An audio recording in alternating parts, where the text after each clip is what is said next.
Om Tare Tu Tare Tu Re Soha. Om Tare Tu Tare Tu Re Soha. Om Tare Tu Tare Tu Re Soha. Om Tare Tu Tare. Well, I believe you've already meditated, so let's just take a moment to bring to mind the Buddha in the space in front of you as we prepare to take refuge and cultivate bodhicitta. Just taking a moment to know that he is here for us.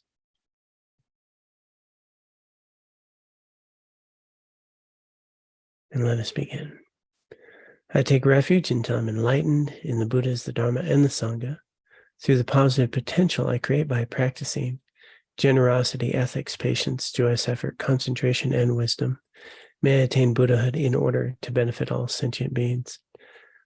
I take refuge until I'm enlightened in the Buddhas, the Dharma, and the Sangha through the positive potential I create by practicing generosity, ethics, patience, joyous effort, concentration, and wisdom. May I attain Buddhahood in order to benefit all sentient beings. I take refuge until I'm enlightened in the Buddhas, the Dharma, and the Sangha through the positive potential I create by practicing generosity, ethics, patience, joyous effort, concentration, and wisdom. May I attain Buddhahood in order to benefit all sentient beings. And let's just take a moment to let that settle.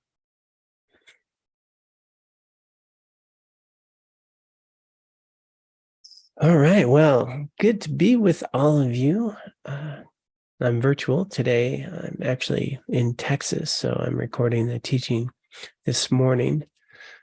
I have in the background the monastery I belong to, Ganden Shartse Monastery. Thought it was appropriate for today, just a reminder of where these teachings come from. Hope you are all well, and I'm so grateful that we get to continue to practice together, regardless of where we are, and that the technology makes this available. So for those of you who are new, we are going through a incredible text called Approaching the Buddhist Path. This was written mostly by His Holiness the 14th Dalai Lama and Bhikshuni Tubden Children, the nun who ran Sravasti Abbey. And they collaborated together and then brought in and discussed with high lamas and geshes how to explain this Buddhist path to Western minds. So what a gift.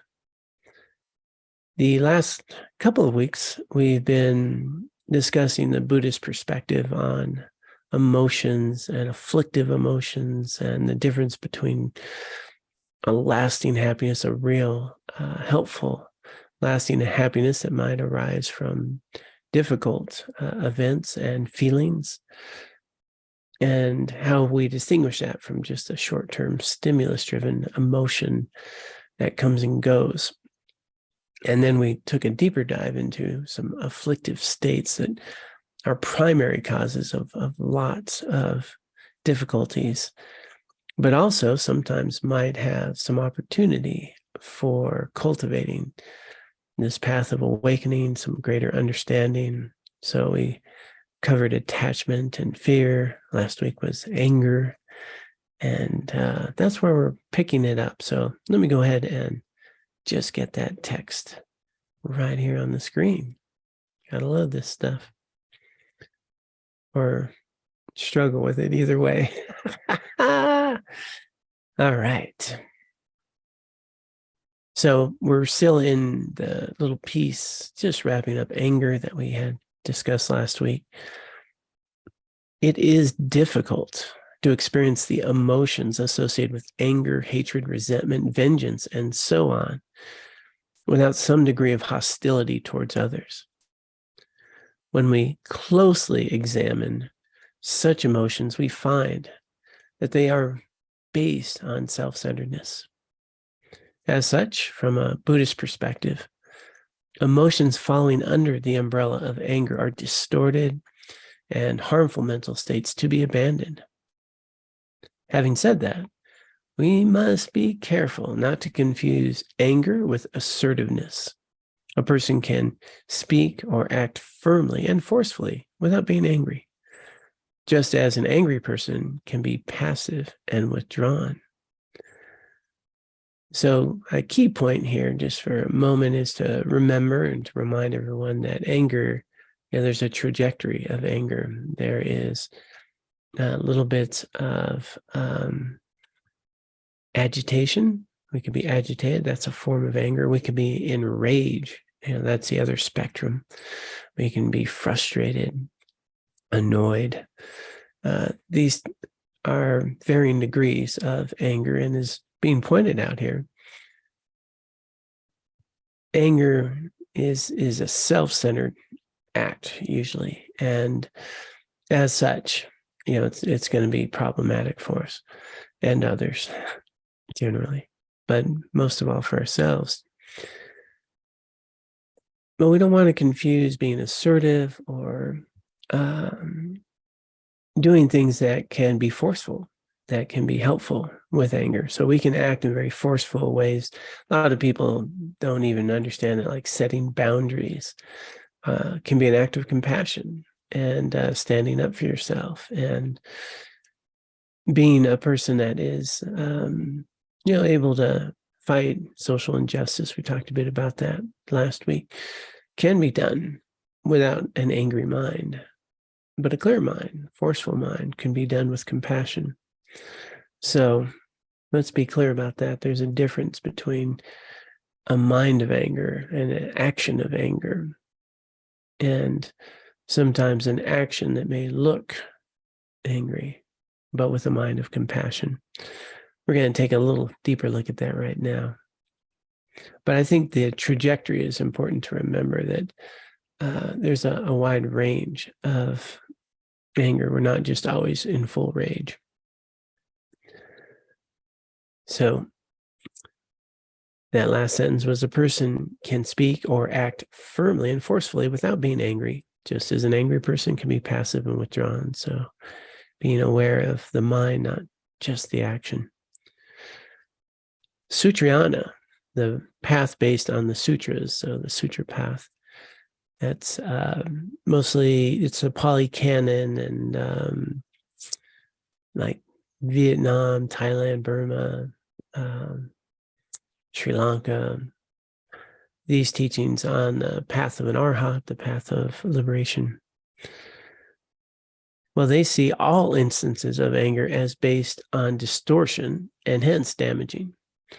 So within these teachings, the anger itself, because it's arising from a misperception of self, a distortion, a self-centered view that's not understanding how things come together, fall apart, or grasping to things in a particular way, it's going to be a problem. And I think in general, all Buddhism is going to say it's going to be a problem. They're just going to make a slightly different point using Tantrayana, or often called Tantric Buddhism, which I think Vajrayana is the best way to say it. Vajrayana, all of it means the same thing. Tantrayana, Vajrayana, Tantric Buddhism. Tibetan Buddhism, all of Tibetan Buddhism is in the Vajrayana path, the Bodhisattva path, using these practices of Tantra. So Tantrayana, the path based on the Tantras, speaks of using anger in the path. So even though it's arising from a misperception, even though it's arising from a self-centered place, well, now it's arisen. It's arisen because the cause has already happened. The result is here. Well, now we can use anger in a healthy way sometimes. So there is that. Now they're going to make a different point about how one may actually sort of look or share anger in a way that could be helpful. But I think the first part is really important to understand, that once anger arises, it's risen. It has come into being. Okay. We're experiencing anger. We're not a bad person. The causes have come together. The result is here. I'm experiencing anger. And as we talked about last week, then we can get angry at ourselves for getting angry. Not helpful and not where we want to go. What if I understood that now that I'm experiencing anger, well, that karmic habit, tendency, the karmic seed has arisen. And if I don't fuel it, if I don't add to it, well, it'll just fall away, and that karma is ripened, it's gone. So I can take a perspective of purification as I experience anger, that, let me just ride this anger out for the benefit of all beings. Let me not react to it. Let me apply one of the antidotes that we talked about last week. And, common things like taking a little walk, taking some breaths. If nothing else, as Shanti Davis says, be like wood, just let it come, let it go. But we can have a heart and a mind that says, I'm going to experience this. I'm going to work with this for the benefit of all beings. I'm not going to let it hook me. I'm not going to get reactive to it. So we can have that incredible mind. And then what's happening, instead of just being angry, just having a lot of negative karmic output, or really getting into it, or being angry at ourselves for being angry, we can be benefiting all sentient beings by allowing it to be experienced by us, and to take it on in a healthy way without reactivity, for the benefit of all sentient beings. And I am doing this to cultivate these qualities within myself so I can be helpful to all beings. And there is an incredible opportunity right there. And often, we don't take it, not, primarily, we don't even understand that experience or that potential's there. Often we may just ride it out just because we don't want to harm others. That's good. But wow, what if we can bring that other mind to take that on? And often we'll beat ourselves up for getting angry. Not helpful. That's just adding to it. So remember, one of the most helpful, compassionate things that we can do is to be gentle with ourselves and nurture ourselves as we go through this range of human emotions that can have attachment, fear, anger, frustration. All of these things are experiences we're having, and they're all helping us discover ourselves. So let's not be a big critic of ourselves. Let's be a nurturing spiritual friend to ourselves in this journey, just as we would be with anyone else, and as others would be with us. So cultivating that quality within ourselves is essential to make real progress in this path. So, and also, I also have some, as you may discover from time to time, some humor about it, at the ridiculousness of the situation and where my mind's going. And that's helped me quite a bit. So anger itself arises from misperception, from a self-centered space. I mean, as though we think we know how things should be, and we understand the whole meaning and purpose of all things, and not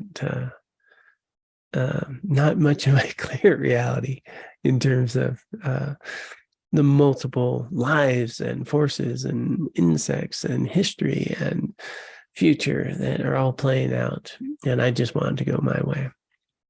Yeah, it's kind of ridiculous when you think about it for a moment. But we can get there. So there is that. And now they're going to bring up another way that bodhisattvas, people on a Vajrayana path. So just to be clear, Vajrayana path is within the bodhisattva path. So there's two main sort of divisions in Buddhism, and not by that they're divided from each other, but in terms of practices, teachings, and so forth. There's the Theravadan, which would be the Sutrayana and practitioners. Actually, some bodhisattvas would be in the Sutrayana, but basically a Theravadan path, which is the Pali Canon, and then we have a bodhisattva path. When within the bodhisattva path, you have like Zen Buddhism would be in a bodhisattva path. Chinese Pure Land Buddhism bodhisattva path. The bodhisattva path are people engaging in this journey of awakening for the benefit of all beings, that they're striving to liberate everyone. The Theravadan path, it's much more of a self-realizer, and it's not that they're selfish. The bodhisattva teachings came a bit later, and you can be very beneficial engaged in a Theravadan path, obviously. But the emphasis is a little different on some of these practices and sort of your primary motivation. And then the Tibetan Vajrayana teachings are all within the bodhisattva path, so with a bodhisattva mind. So your motivation is to benefit all beings. And with Vajrayana, you may, they'll technically use some of these extreme emotions, feelings, experiences to transform them in a way that can be quite beneficial. Very advanced practices and very often misunderstood. But there are some approaches that are, very tangible that we'll cover as we go through our journey together. So let's see what they say about that. In our discussions, His Holiness speculated that when a bodhisattva practicing Tantra speaks harshly to someone, the causal motivation, right, the primary motivation, the causal motivation, the initial thought to do the action, right, is compassion. So it's actually not anger, it's actually compassion. But the immediate motivation at the time of the act is anger. One difference between this anger and ordinary anger is that ordinary anger wants to harm or punish the person, while anger that has been transformed into the path aims to stop the person's harmful actions. A bodhisattva has tremendous concern and compassion for the person and uses fierce actions to stop them from harming others or from creating destructive karma that would later ripen in their own suffering. So here we want to understand a bodhisattva can anyway, and maybe to some degree we can act in anger to stop someone from harming someone. Let's take that situation. I brought that up last week, I believe. And breaking up a fight, or someone getting harmed, or robbing and doing some harm. And even though we're physical and forceful and might have anger arising, the primary motivation, the understanding would be, I don't want this person, the person doing the harm, to create the karma that's going to result from these harmful actions. I want them to be okay. And so even acting in such a physical way can really be an act of compassion. There's a story of on a ship. It was an ancient story on a ship, where the captain was going to kill, all of the hands, and I forget how many there were, but there were many of his sailors. And bodhisattva mind, someone knew this, with that bodhisattva motivation, decided to kill the captain and be willing to take on the karma of killing them, on themselves, to prevent the captain from bringing on the karma that would come of killing the whole crew, which, would have been just vast.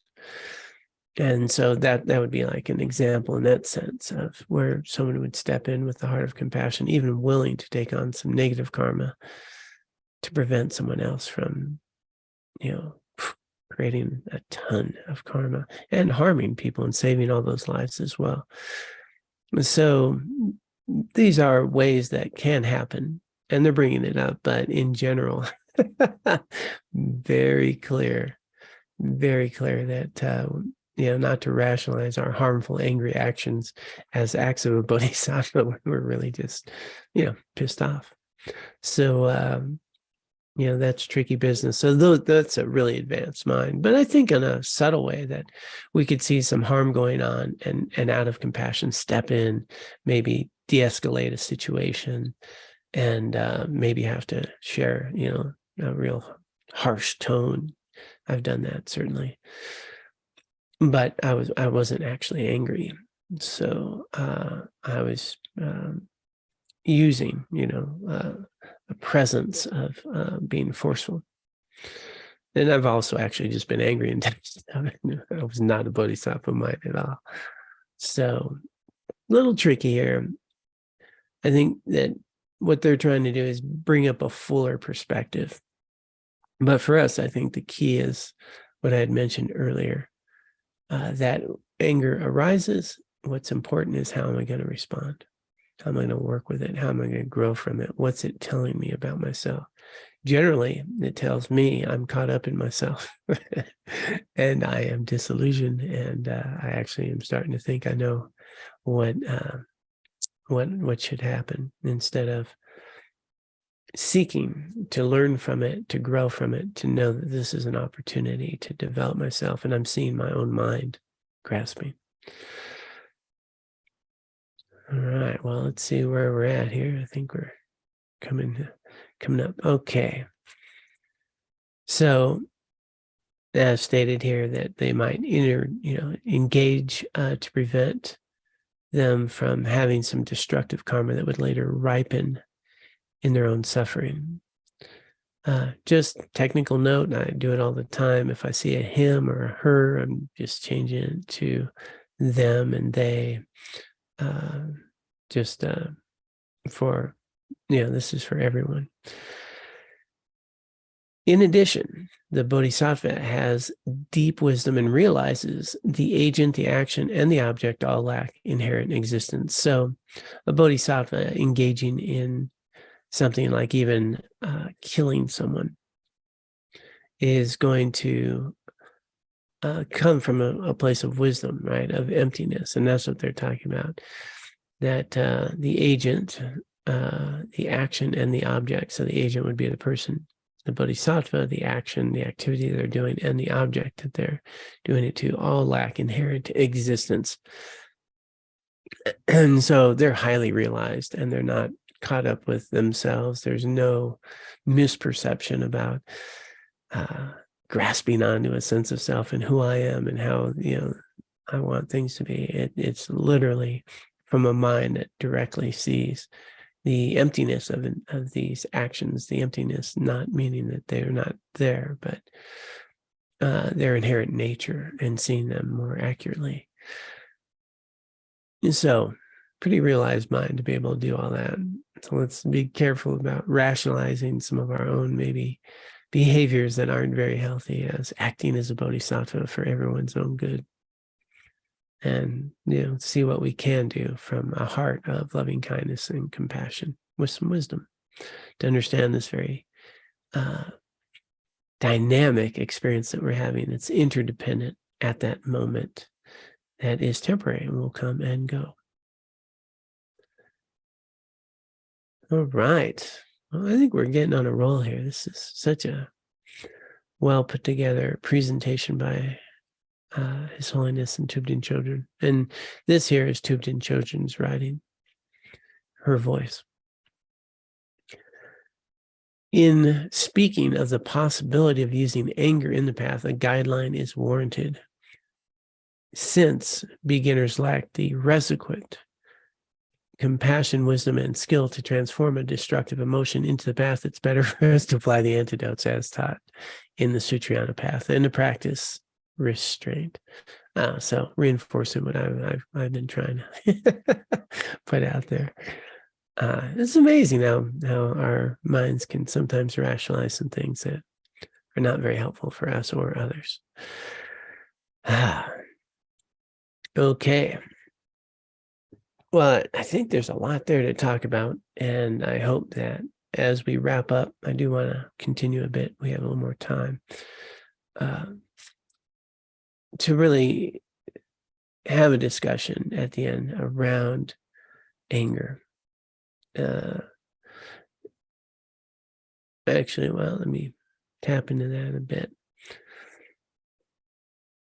There's such a destruction that can happen with anger, such destruction. And the Buddhist texts talk about how it can just really destroy a countless amount of merit that we already have.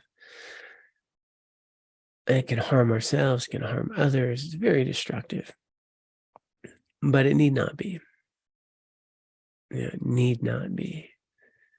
And if I can apply these antidotes of even just allowing anger to come and go and not react to them, not identify with it, not be compelled to act upon it, not to feed the thoughts of anger. And that's a tricky thing we do. We rationalize and, I got to come, I right to be angry. And, these things are just terrible for ourselves and others. I can transform anger into a meritorious act. And that can happen simply by not reacting to it. That can happen from choosing to experience anger instead of react to it. Taking some breaths, being like wood. I can see it as a purification. I can go, wow, this anger is arising due to previous karmic seeds that have, been cultivated, and now it is arising and being eliminated, right? It has ripened, it is gone. Purifying, I'm getting rid of that experience. Already, just ripening, frustration coming, going, see it as ripening. I can take it up that next notch of being willing to experience it, to endure anger without reacting for the benefit of all beings. Now I'm in a whole bodhisattva motivation and really understanding that my non-reactivity is beneficial to all. It's probably beneficial right here, right now in the present, but also in the longer term, that these qualities are that I'm developing by not reacting to anger, by understanding that it's temporary, by understanding that anger is arising in my mind, that what's out there is not the cause. Now we're getting into understanding the agent, the action, the object. That anger is in here, not out there, and no one can reach into your mind and put anger there. They can harm you. They can create pain. But they are not the cause of our anger. No one has the ability to just put that in your mind, to do that to you. Only we do.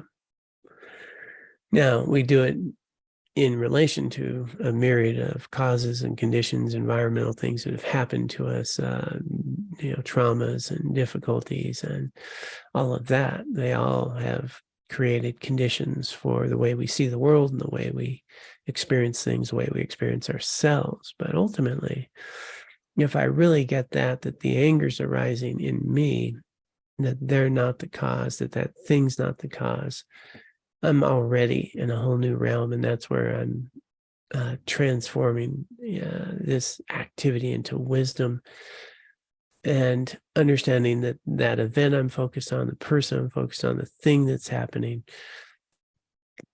is a trigger, a condition that is triggering the seeds of anger that are within me. But those seeds are mine, not theirs. And there's an incredible empowerment out of that understanding, that process. A real empowerment there.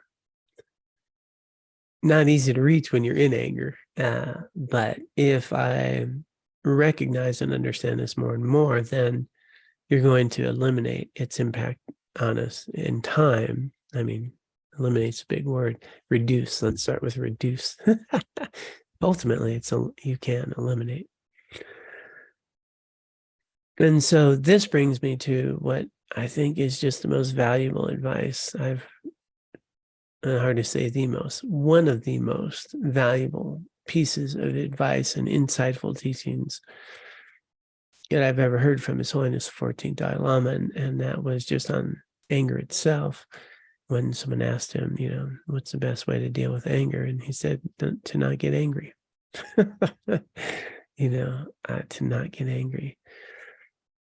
And his point being is that we can work right now on understanding causes and conditions, the things that trigger the seeds in our own consciousness of fear, anxiety, and worry and anger and attachment, and these afflictive states of mind that we've been talking about, that I can work to eliminate the misperceptions that give rise to attachment, fear, anger, etc. When I'm not caught up in it. It's hard to do it when I'm in it. But our day-to-day life, we can be cultivating some wisdom and understanding that how I'm talking about someone, how I am seeing blame versus cause and condition, how I'm recognizing emotional states that will come and go, how I'm understanding that they are not who I am. They are very temporary states that I am experiencing. The more I do that day to day, the more I'm mitigating the seeds of anger that would flare up. I am actually starting to groom them out, start weeding the garden of my consciousness, right? And planting the seeds of compassion, loving kindness, wisdom. And so we can be weeding out those seeds of anger based on misperception, based on self-centeredness, based on confusion, that what I'm looking at as the cause of my anger is not the cause.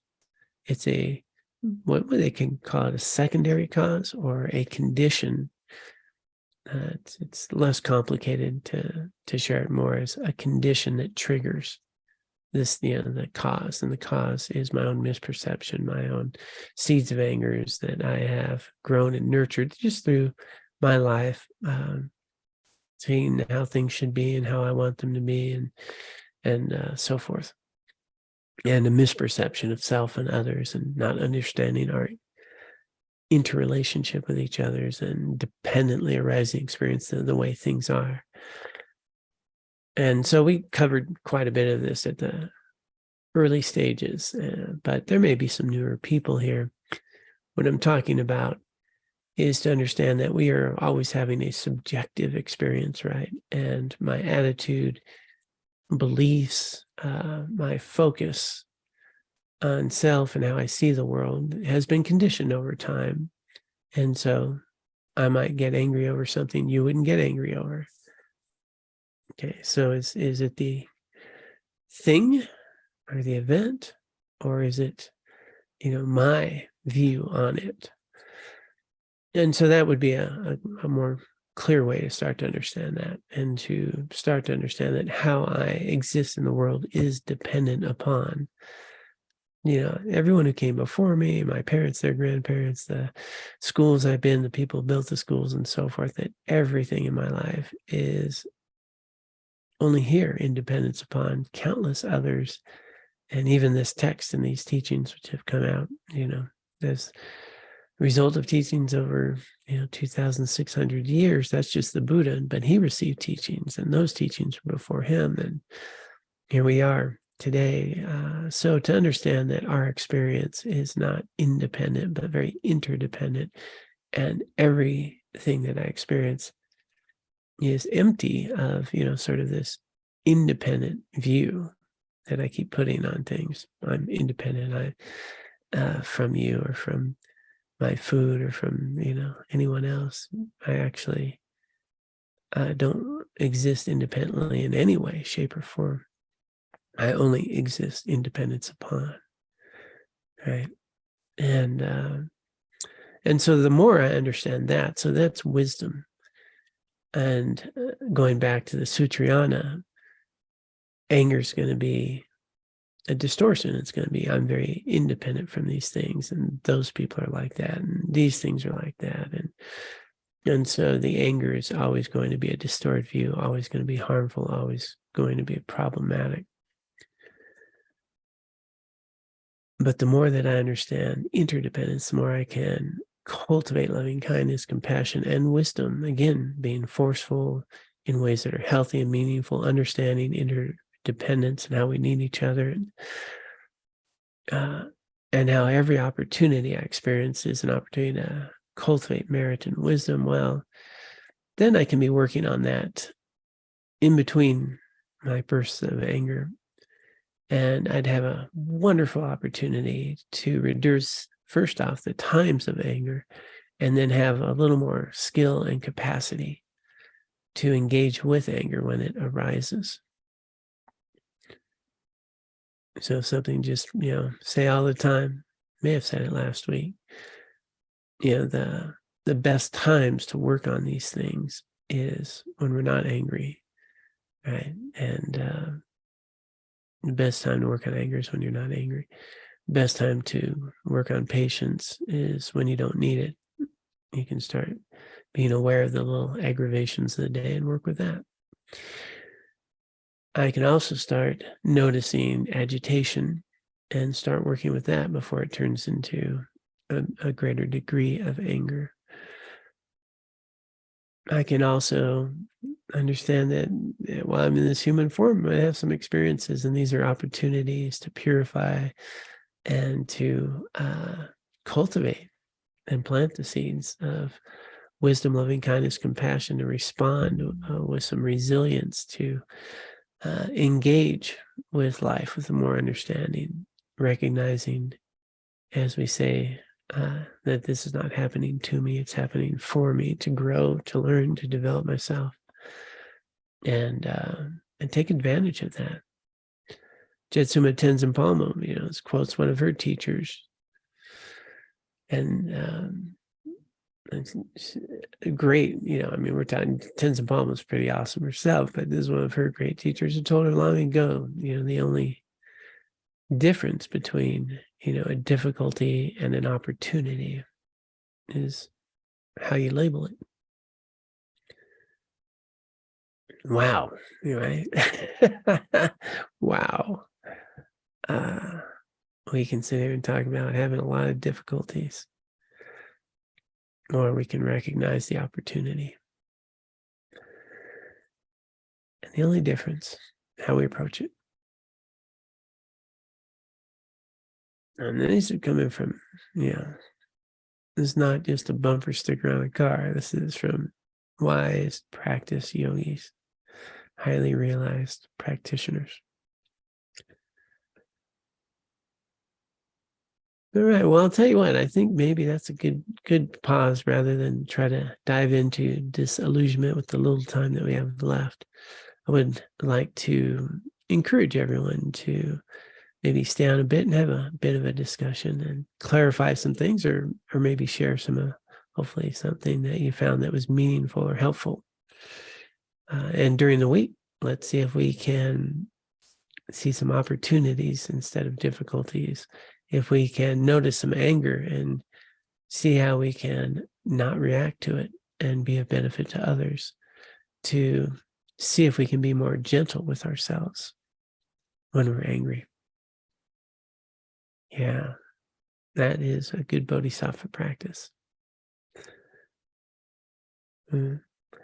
Really good stuff to work with here, and so key. Just before we get to the dedication, want to reflect on something that Jetsuma has said, which I find meaningful and kind of fits into what we just shared, is that many people ask her, how to work with their anger. But not too many people ask her how to work with their desires and greed. In other words, yeah, when I'm angry, and that's uncomfortable, I don't like that. I'm willing to do some work, but when my attachments and my desires and greed, I'm kind of okay with that. But you're going to see a relationship in the two. And as I can work with my attachments, my desires, my greeds, I may be simultaneously working on my anger.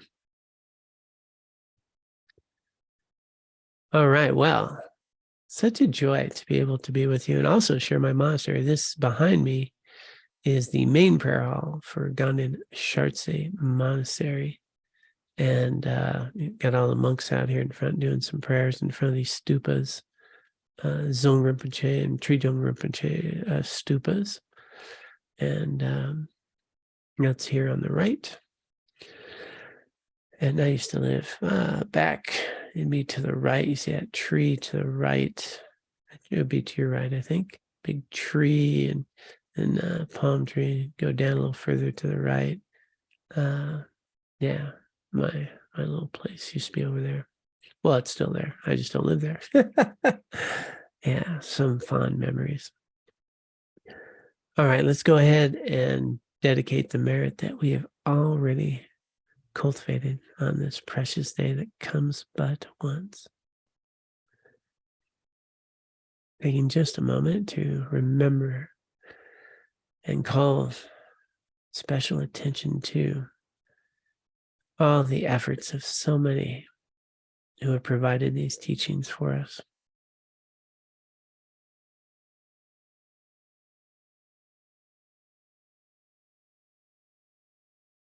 And let us dedicate. By this merit, may I soon attain the enlightened state of Guru Buddha, that I may be able to liberate all sentient beings from their sufferings. May the precious Bodhi mind not yet born arise and grow. May that born have no decline, but increase forevermore.